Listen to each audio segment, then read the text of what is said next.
Hey folks, pmcTRILOGY here. I'm back again. License-a-thon 2023 is still going on. I've got another exciting treat for you. It is time for some Star Trek Deep Space Nine. This is a 2000 PC game. A very good time. I very much recommend this game. We're gonna go ahead and get right into it. So I should mention that this campaign has 3 characters. The storylines are sort of they sort of fill in the gaps. They're complementary, so they don't tell the same story, but from different perspectives. And so what we're gonna do is we're gonna play the Worf storyline. They're all good runs. They're all a fun time. Worf is a particularly silly run for a few reasons that we'll discover. I'm gonna go ahead and do a countdown from 3, and that way we will start the run. 3, 2, 1, go. Oh, there we go. All right, so let's get right into it. We can skip all the cutscenes, thankfully. We are on the Defiant, which of course is the ship that the crew of Deep Space Nine goes on missions on. Think about buttons in this game, I should mention. Buttons are contextual buttons. That means that when you see me interact with buttons like that, I'm not actually actively pressing a button unless I'm using an item to activate something. So that is, you know, that is what it is. The enemies on here have some unusual characteristics. The humanoid enemies cannot be killed with normal beam weaponry unless you do have a special trick. Worf does not have that trick. Worf, in contrast to Sisko and Kira, has a batleth. So his only way of dealing damage to those enemies at this time is a batleth. Which the game calls a bladed weapon, because like what kind of nerd would call it a batleth, right? That just seems ridiculous. I am gonna go hope that, oh boy, okay. All right, let me press the button. Let me press the button. I didn't press the button in time. All right, this might be, okay. Bad outcome here, wait. All right, so normally, ideally, like if I were trying to get a PB, I would not fight this man, but this is a marathon run, so I gotta keep going. Usually people get lost in these hallways. We're gonna go ahead and grab some safety items and then move on. We need to activate 2 things at opposite ends of the corridor. Okay, this guy's like blocked. This is just amazing. All right, many things are happening.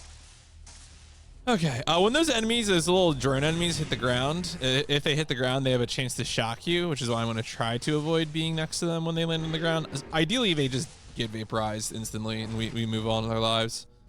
All right, this is good. Sometimes there's the humanoid enemies are called Grigari. Sometimes they're in the hallway, but thankfully.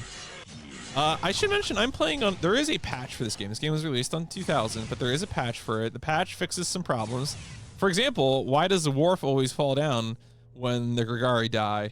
And that's actually the balance between Worf and Grigari was something that was fixed in a patch, but we play unpatched for a few reasons that will come up later, because you're going to discover some things that I can get away with.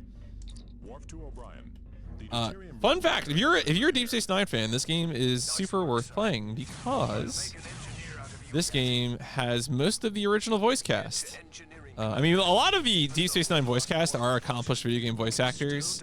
Michael Dorn, Rene Auberjonois, Armin Sherman, like they all have done tons of video. Cam Clark is in this game, not that he's on Deep Space Nine, but point being, they all did a good job. It's like, I think Sisko is instead of played by Kevin Michael Richardson instead of Avery Brooks, and then they couldn't. Cole Meany, I guess, won't do video games. I don't know. Maybe he was just not available. I don't really know, but so anyway, we're on to the next section. This is going to be a fun area because this actually has like a few fun skips. We're going to go ahead and instead of going that way, we can just slide down this cliff. This is like a pretty easy one. All you gotta do is just slide down. Easy peasy. This game has auto aim. You can turn it off. I don't really recommend doing that. These birds are annoying. All right, you want to go? You want to go, bird? Yeah, okay, that's what I thought. I'm gonna be a little careful here about. Wow. Okay, I'm having the worst time getting off this ladder. Hi. There you go. Okay, I'm going to go ahead in the interest of safety, make that. Ooh. So we can do a jump across here. It skips that other building across the lava flow. Oh, if we get it right. It's not too, there is actually like an alternate trick that you can do where you can like do a bunny hop like off a pointed sphere. It's like very weird. We're gonna leave some mines for friends. Wow, did they just dodge all of them? All right, that was unfortunate. That's okay though. I know where some backup health is. Extremely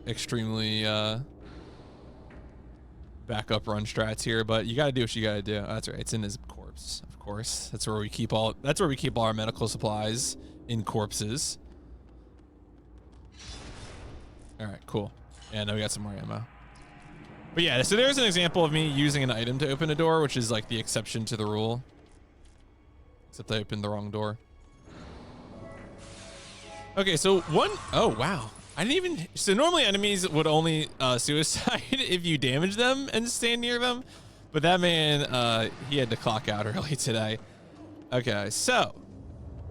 Right there, I was about to explain bunny hopping, and then the game rudely interrupted me. There is a little bit of bunny hopping. This game is based on a version of the Unreal Tournament engine. Pretty heavily modified though, so unfortunately some of the speed tricks you might find in that engine are not available here, but we can get a little bit of bunny hopping. I have jump bound to scroll wheel up, which gets the job done.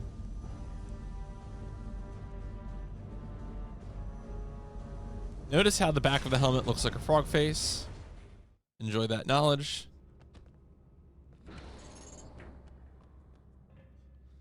Of course, as we all know, jumping downstairs is faster than walking downstairs.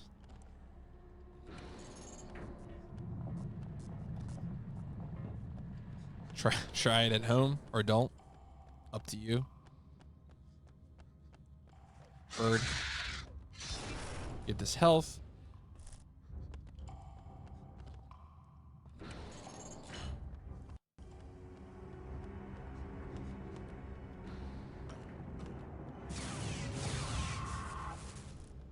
Disrespectful.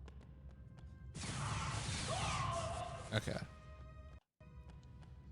Got some more enemies here as we head towards our objective right now is that we are looking for some ancient fun times where it seems like maybe the evil gods are coming back and they have a cult dedicated to them, and we're trying to investigate what's going on with that because that seems pretty whack, honestly. Yeah, see, that man was ready to go. All right, this is always 2, 4, 3, 1. So we press the buttons and the door will open for us.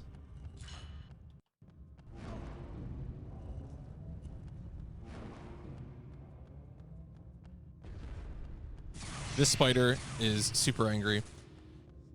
Now, thankfully, normally we would put two like artifacts in the plates and then do another set of 4 button presses.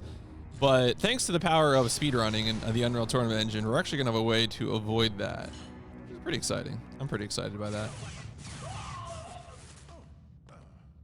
Oh, some nice bunny hops there. Yeah, no one can unsee the frog. Thankfully, I think this is like the last time he wears the suit until the finale level.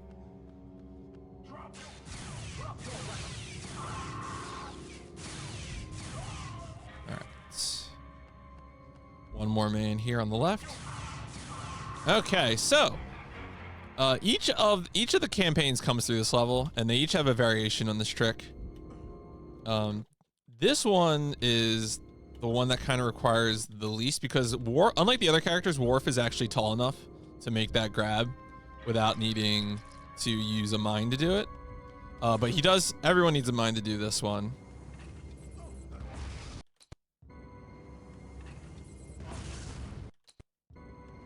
I think I'm too far away. Ah, oh, so close. But yeah, we're just doing some. Hey, there we go. Just doing a little bit of explosive boosting there to get up and in through that skylight, and then activate the end level trigger. Nice. Not too bad. If you're playing the game casually, these little interstitial levels are parts of the game where you can walk around the bridge and the promenade and talk to a lot of people. They have Quark, they have Bashir, they have Odo. Yeah, these are some other characters who otherwise don't really get involved in the action levels, but they are here. You can talk to them. Anyway, there's been a betrayal. Cardassian intelligence has infiltrated Deep Space Nine, and they're causing problems. And we gotta take the ship back, or the space station back.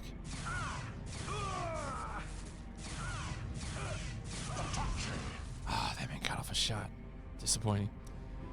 But once we take care of those, we got to go up here. In the next room, there is a trap, but in order to disable the trap, we just have to hit this console. Turns off the wind machine, or like whatever is going on here. We are out of ammo on this gun, and you know, as we already discussed, Worf does not have a recharging pistol, so he does need a new rifle. Thankfully, there is a Cardassian disruptor rifle hidden in the wall right there. This kill's pretty good. Gonna grab some more ammo for it. It's so good. They tell us about the turrets, but the real threat are the vols. Watch out for vols. You'll never get rid of them.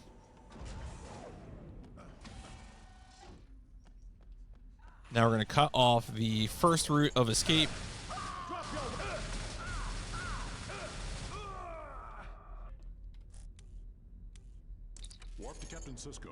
But it turns out there's a bomb, JC.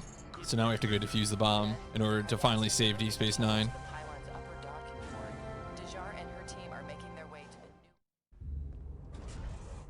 Dax to Worf. I'm looking at anomalous graviton signatures inside the pylon. I think the Cardassians are placing gravitic mines. Scan the area. Gotta do this to open up some doors. Drop your All right, so up here there is a panel that will open up. It will move a little mine cart. We're gonna blow up the mine. That was a mine, so it was a booby trap. Thankfully, we have prevented that from happening. Picked up some more ammo. Call up here, and now we're gonna use this to get over to the next area, and also kill some vols. You know, if you're trying to get rid of vols in your property, just bring a rifle. You might think, why not use a batleth? And let me tell you, I have tried so hard to use batleths. Those little guys do not want to be batleths. A nice way to get down quickly to the ground floor is just to walk forward and into the wall. You'll grab onto that ledge, and the falling distance from the ledge is safe enough that you do not need to worry about taking fall damage. So obviously faster than using the ladder.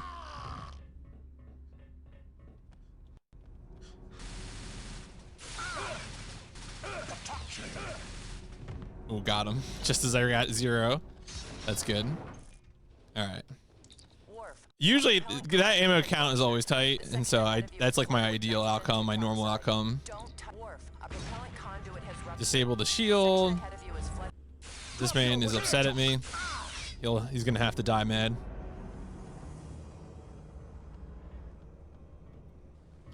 It's unfortunate that a lot of cases, like, okay, I had plenty of health though. You can still fall down and not take damage. All right, we're almost to the end of this. We just got to get up here onto the donut, and then once we get on the donut rises up, and the bomb is here, and we just instantly defuse the bomb. Thank you, Michael Dorn. Good job. Sometimes in these interstitial levels, they put you in the turbo lift, and you can just stand in front of the turbo lift, and when it gets to the bridge, you just walk backwards, and that's good enough to, like, you don't have to exit the turbo lift fully. You can just stand at the front and then walk to the back, and that is enough to force the turbo lift to go back down.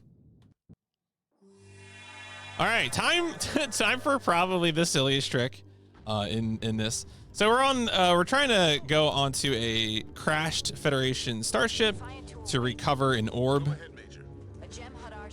And so yeah, you know, we gotta get down the mountain. And now the game wants you to walk down the mountain or bunny hop down the mountain, depending on your speed. but we know that this is a this is a game. This is a video game. There's better ways to do these things. I know there's another bird. Yeah, get out of here, bird. Don't mess with me. All right, so here we go. This is always a fun time. We can go down this part. This part's not too bad. All right, so I'm gonna go right here, make another save, and then I'm gonna tap it. I'm gonna no, okay. The game is very finicky about. No. So I'm okay. So my angle is still not. There we go.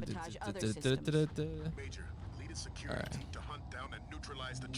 Oh, that was so close. I expect it'll try to sabotage other systems. So there's a way you can get it to sort of catch you and not kill you, and that's really what I'm looking for here. But if you go all the way down, if you go all the way down, you'll just get stuck in a dark pocket. I got this like second, like every time in practice I get this like right away, and of course when I do it in a run, it is impossible. Right. Don't worry though, this can be done. I promise I'm not making this up. So this is an example of like the bad thing, right? If you go all the way down that crevice, you get stuck in here. There's no way out. So that's like it's like either you can go to polygon jail forever, or you can actually go down the cliff. I expect it'll try to into the ventilation conduits. I expect it'll try to sabotage other systems. Into the ventilation conduits. I expect it'll try to sabotage other systems. Part of it too is that you're trying to like arrest your momentum. Sabotage other systems. Major. Into the ventilation conduits. I expect it'll try to sabotage other systems. Major. Into the ventilation conduits. I expect. Who wants to cut a sick album about the ventilation conduits? Into the ventilation conduits. I expect it'll try to sabotage other systems. Major, lead security. Hey, there we go. I'm making a sit. I'm okay, cool. All right. No. Cisco to away team. Set your weapons to full power. All right, there you go. Okay, cool. That was not the most graceful I've ever done that, but you know what? We're out of here. Hooray. But yeah, so that skips like a whole bunch of things. And of course, if you aren't me in a marathon setting, you would be able to do that a lot faster too.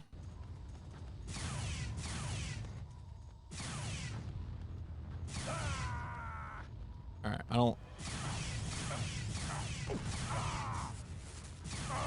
right, cool. Those are like upgraded Jem'Hadar. They obviously all Jem'Hadar can go invisible. Those ones have shotguns, and it is like extremely trivial for them to stun lock you and kill you. It has happened in many a run, I promise. I mentioned earlier I'm playing on an unpatched version of this game. The things that got patched, some of them make sense, like making the game more reasonable to complete. Some of them were like, back here in this tunnel, there's an invisible wall that they had to like remove. I don't know why there was an invisible wall to begin with, but I'm glad for, people who want to play this game and not deal with weird bugs that they removed it. Of course, we have some bugs that we need to take advantage of. Now, here, we're going to grab a shield. This shield is a little out of our way, but it's worth it here because it's going to enable us to run through some sections without having to worry so much about dying. And that extra survivability will make things much, much more consistent. You really don't gain shield too often in this game, so it's definitely like worth it to grab that shield and use it for this kind of extended level. Because we're going from this outdoor area in SR3, and we're going to be changing over to the indoor ship, or the indoor areas of the crashed Ulysses, the Federation starship. We also get to enjoy this swimming. I've spent a lot of time trying to figure out a way to skip the swimming section. I have not found anything yet. We're gonna go ahead and spam jump to try and help us get up this this ledge. This is a pretty haunted ledge for some reason. Worf's just not feeling the swimming today. There we go. Okay. Worf. Yeah, sometimes he just walks right up this, and today. He's this is yeah, that's the worst. Sometimes you just can't walk uphill. Back in my day. All right, cool. Grab that, grab some ammo, grab some health. These fish will damage us through our shields, so it is worth the ammo to kill them. Again, keeping our health up and shields up through this swimming section makes the inside of the Ulysses much, much quicker.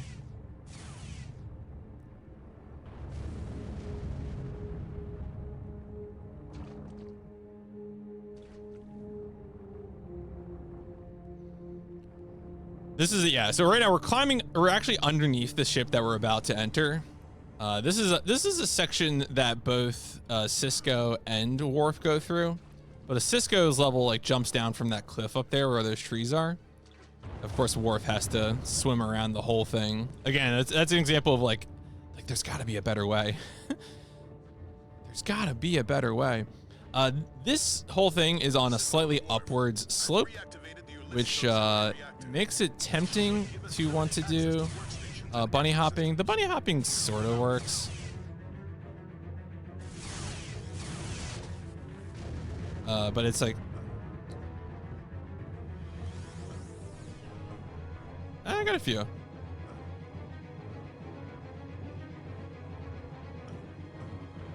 Obviously, a lot of those jumps were fruitless, but I did get a few.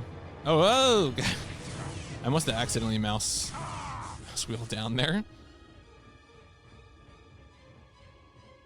But yeah, having more shield allows us to ignore the enemies here, so we can just go straight in. All right, cute little skip right here. If we do it, so this game does not want us to mantle onto the thing in front of us, but we are able, if we use just the right angle, to jump up onto it, and that allows us to skip a whole jumping sequence that we would have to do in order to get to that ledge there. So pretty neat little baby skip there. It's a good time. That I actually found that. I figured out some things.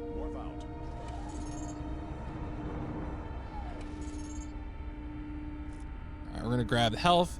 We're gonna grab, actually we don't, no, that's right. Okay, we're gonna grab that ammo as well. And we're gonna go ahead and try and run past as many people as we can here. Because there's a lot of dudes here who want to fight us. And we don't got time for that because we got to go get the orb.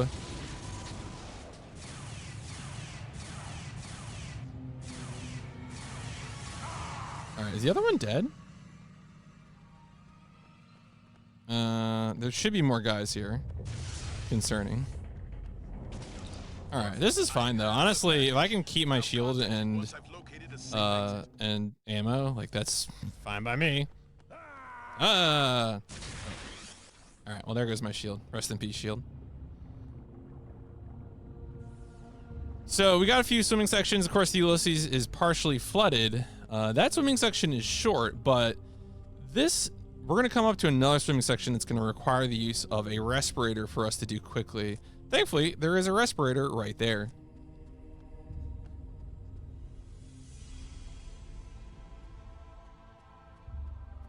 All right, time to take a dive.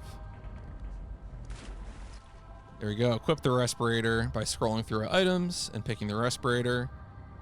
Now, Worf's mission on this, Cisco is the one doing actual findings. Worf's mission is to scuttle the ship. So we are dropping bombs and moving through the ship. And one of those bombs has to be placed in an underwater section here in what I think is like a generator or core or something. There is no animation for picking up items underwater. So when we encounter items underwater, we just kind of hoover them up. Like, yeah, there we go. There we go. There's a bomb. Causes the mission complete music briefly. Very funny.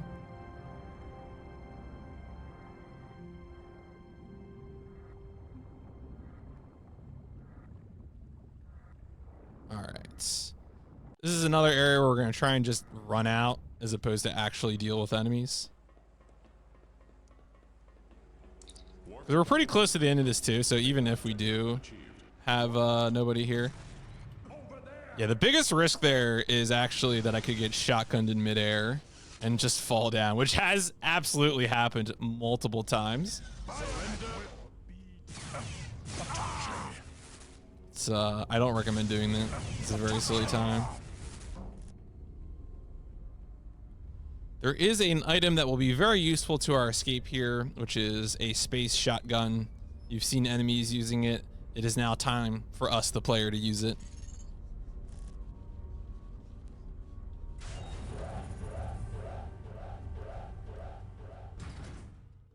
Got one more section of escape. Pull out the shotgun. You got one more bomb to drop. The nice thing about shotguns is that because of their wide area of attack, they can just kill people who are invisible and sitting around. Extremely useful against the Jem'Hadar, especially when there's multiple of them and when I know they're going to be there. Just absolutely slaughtering them. Very funny. Highly recommend shotguns when fighting invisible enemies. Yeah, they're just going down. Sometimes 2 for 1. Excuse me, sir. I'm trying to open this door.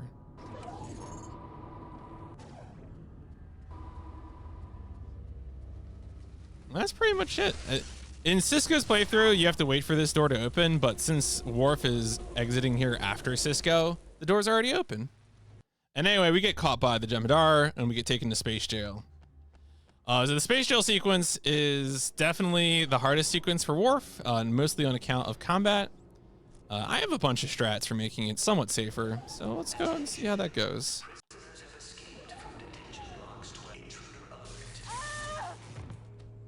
All right, grab some health from her. Climb this ladder. A lot of this level is going to be spent to disabling alarms.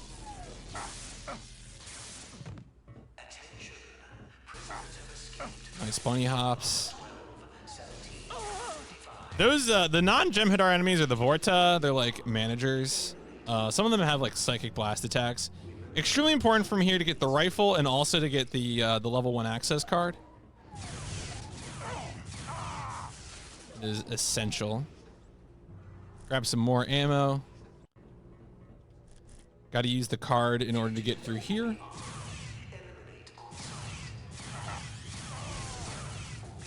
There is another man. Jerk. The shock blade is also useful because it has a melee attack that you can use to hit enemies that are invisible, even though you have auto aim on. Oh my god. You jerk.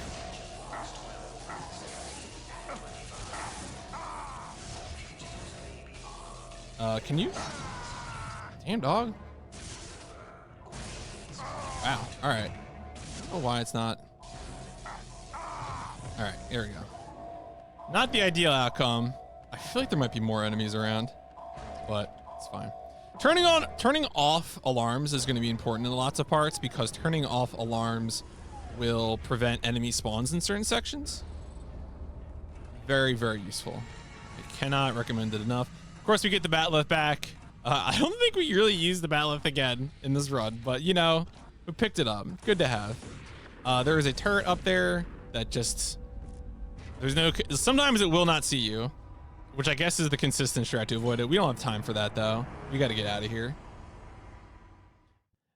This prison escape has 4 sections. It do not stop.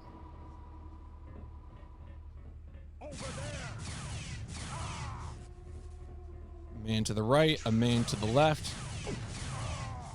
Sometimes there is an invisible man. Not a consistent spawn. Okay. I truly don't know what spawns that man. Okay, we need to pull out the shotgun here because we need to prevent an alarm from being sounded. By preventing him from touching the alarm, it saves us a trip across this thing. Because otherwise we would need to get the card from her and then go back to disable a thing here. But thankfully, we don't have that problem.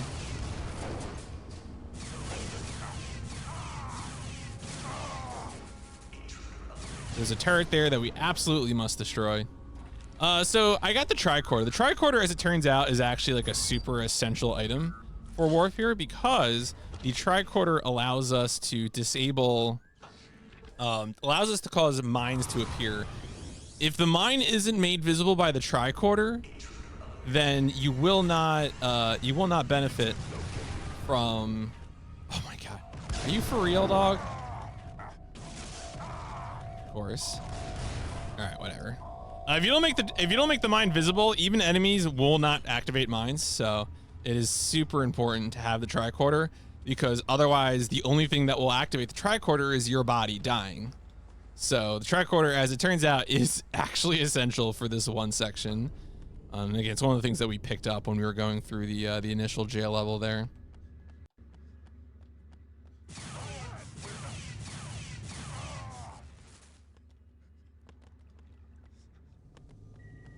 All right, there's another one.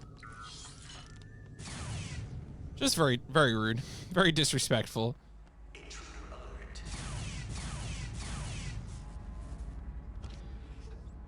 More Shockblade. I think he's full up on Shockblade. Yeah.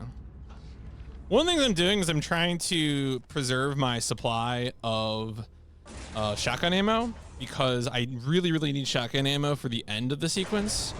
And so to whatever extent I can not fight enemies, like here, like I'm just running past them.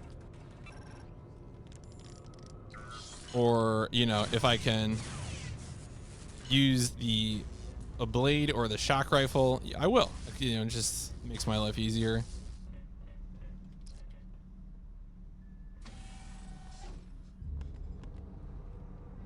All right, so it wants us to do a jumping puzzle here, but of course we can just do it. Ah, sometimes you get like bumped by the like huge hitbox on that thing to the left there.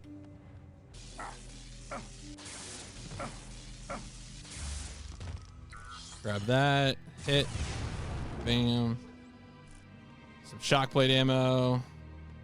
Or okay, so the shockblade ammo and the Polaron Price ammo look almost identical to me.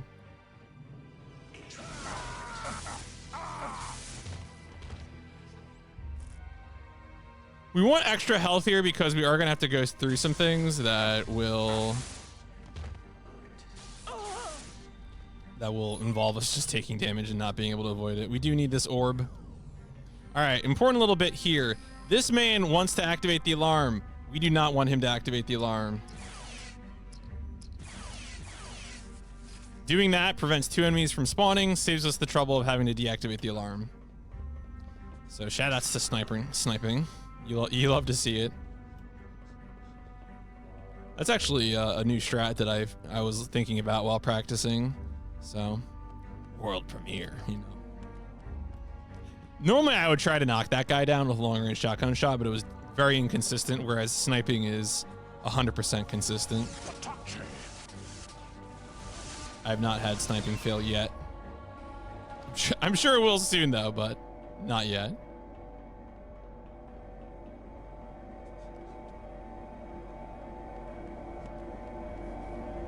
All right, so we're gonna do some little jumping around just to avoid having to actually do the platforming like it wants us to.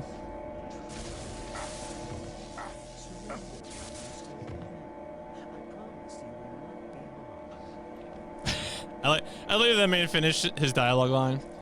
These steam vents all do 10 damage, but I will not stop for them. I will not think about them. My mental power is too precious to spend thinking about that. These guys are gonna run past me, but they have short range weapons, so I can just hop on this ladder and leave them behind. And they're so mad about it. If only they knew how to climb ladders and pursue me, but they don't, so that's rough for them. We can just jump up here, right behind us, and go right through.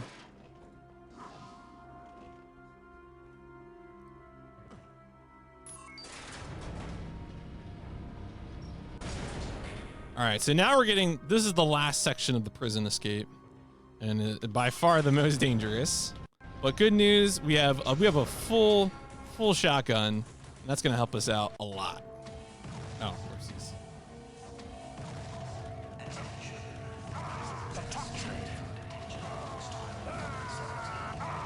All right, cool, fantastic. Lots of health, lots of shotgun. You love to see it. This is what I'm talking about. This is the shotgun. Oh my god. Okay. Maybe I can shockblade them. Alright. These guys can be a little weak to shockblade just because they stand so close to you.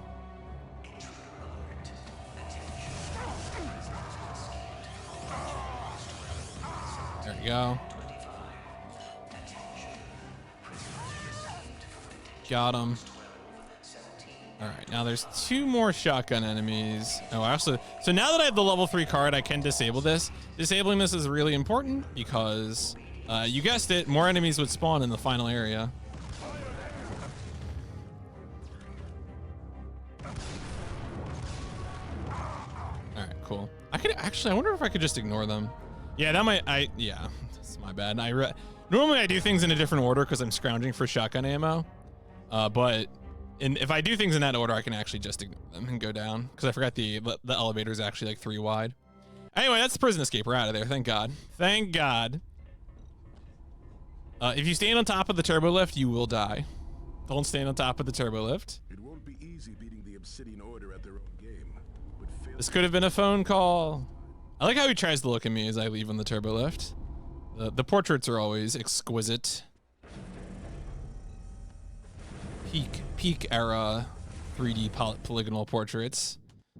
All right, so now we're gonna do a commando mission. We're gonna infiltrate the Cardassian world of Hastaral. My favorite sandwich. Dax to Worf.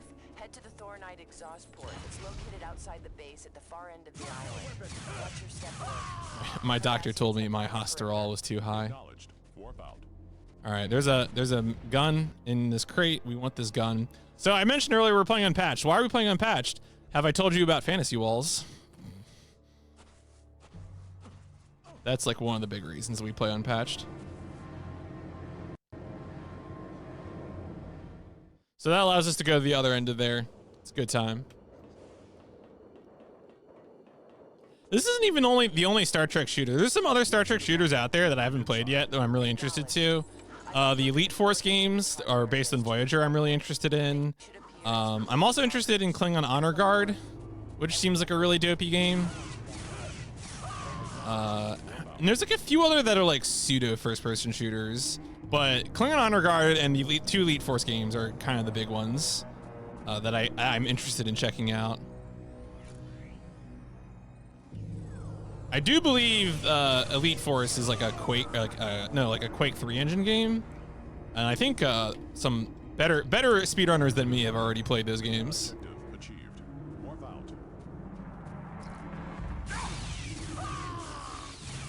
That's a difficult trick right there. I actually used that guy's break in the teleport beam to proceed through, which is like not consistent, not something I normally try to do, but obviously faster than opening the thing up yourself. Voyager 1 is nice. Yeah, I've heard the Elite Force games are like pretty good. And also what's nice too is that the Elite Force games are available legally again. You know, you can get them on like GOG or whatever. Unlike this game, which is disappointing because I think this game is really good. Like if you're a fan of Deep Space Nine and like, I don't know, the age of someone who would have watched Deep Space Nine, then like this is pretty good for you. You would have fun with this.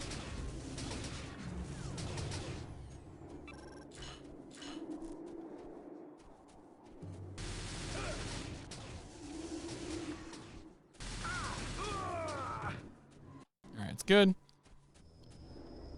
There are some turrets here. I cannot destroy them, so I just gotta let them do their thing. Thankfully, there's enough buildings and cover here that I can pretty much just avoid them.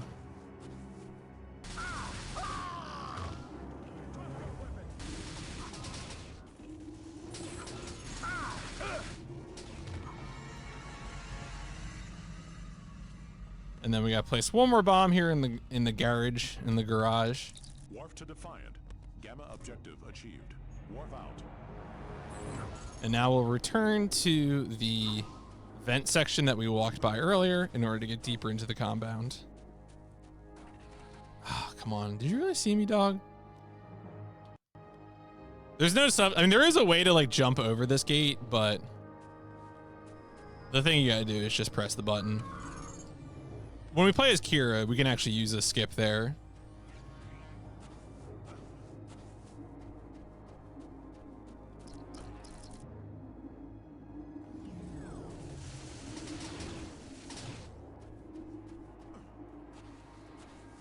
Should be another man here. You know, if I were trying to guard a base and I saw commandos bunny hopping towards me, I think I would be pretty intimidated.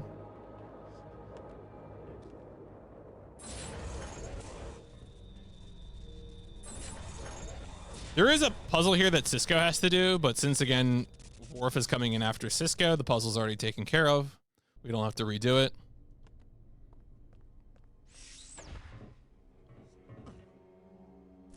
Grab some ammo. We're gonna get some health, just for safety. Same deal here. We gotta plant 3 bombs.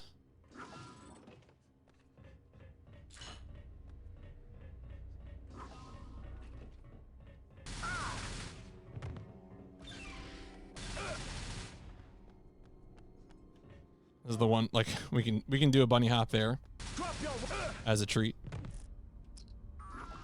Bomb. To Defiant. Alpha objective achieved. Warp out.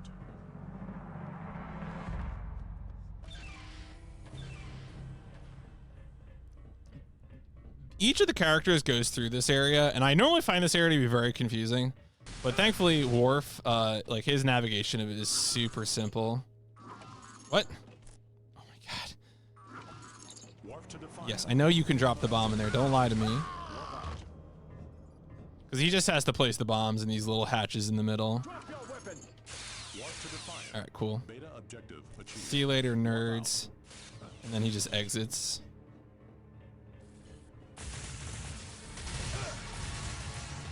And that's it.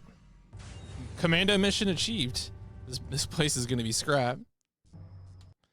All right, we're on to the finale section, which is the defense of Deep Space Nine against the attack from the evil cult.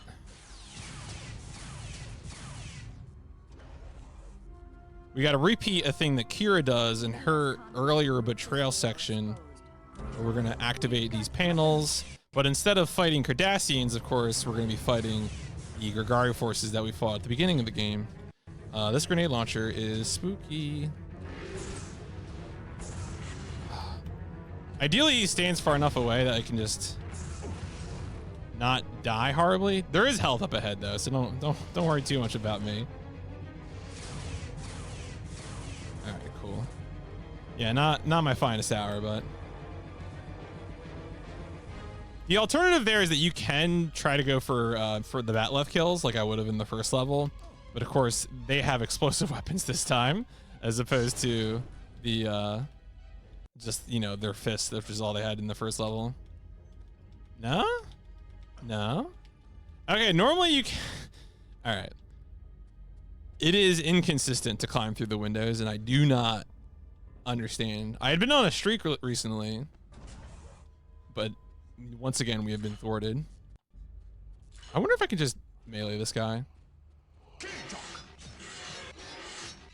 Yeah, so the problem is, ideally, I only use 2 rounds per enemy of the grenade launcher, but I used 3 on the one guy, so I want to, if I can...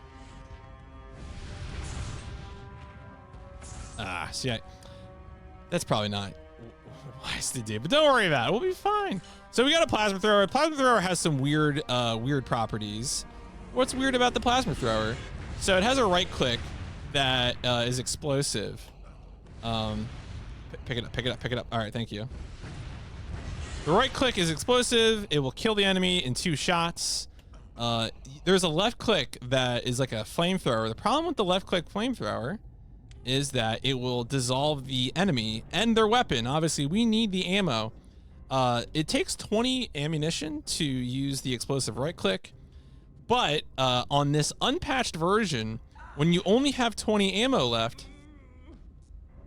Oh, did I forget? Did I forget to hit the switch over here? This is good. We're gonna have to check the tapes.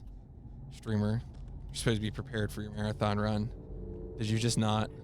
Ah, yeah, okay. There you go. I was so busy getting health. I'm gonna try this jump again. Yep, this time it worked. All right. It might just be if you grab the window in the wrong place, you can't do it. Good. Anyway, now this works. That man is dead. Get his ammo. Okay, we are moving on to the very final area. One note I'll make as we move into this area is that the time does not end on when the final boss leaves. It will end shortly after that. I will let you all know, but it is coming up. So, oh no. Ow, great. Okay, that was, thank you. Okay, cool. All right, so we're gonna try and get, so in order to kill the final boss, we need some specific ammunition. What do we need? We need 2 magazines of the EM pulse cannon.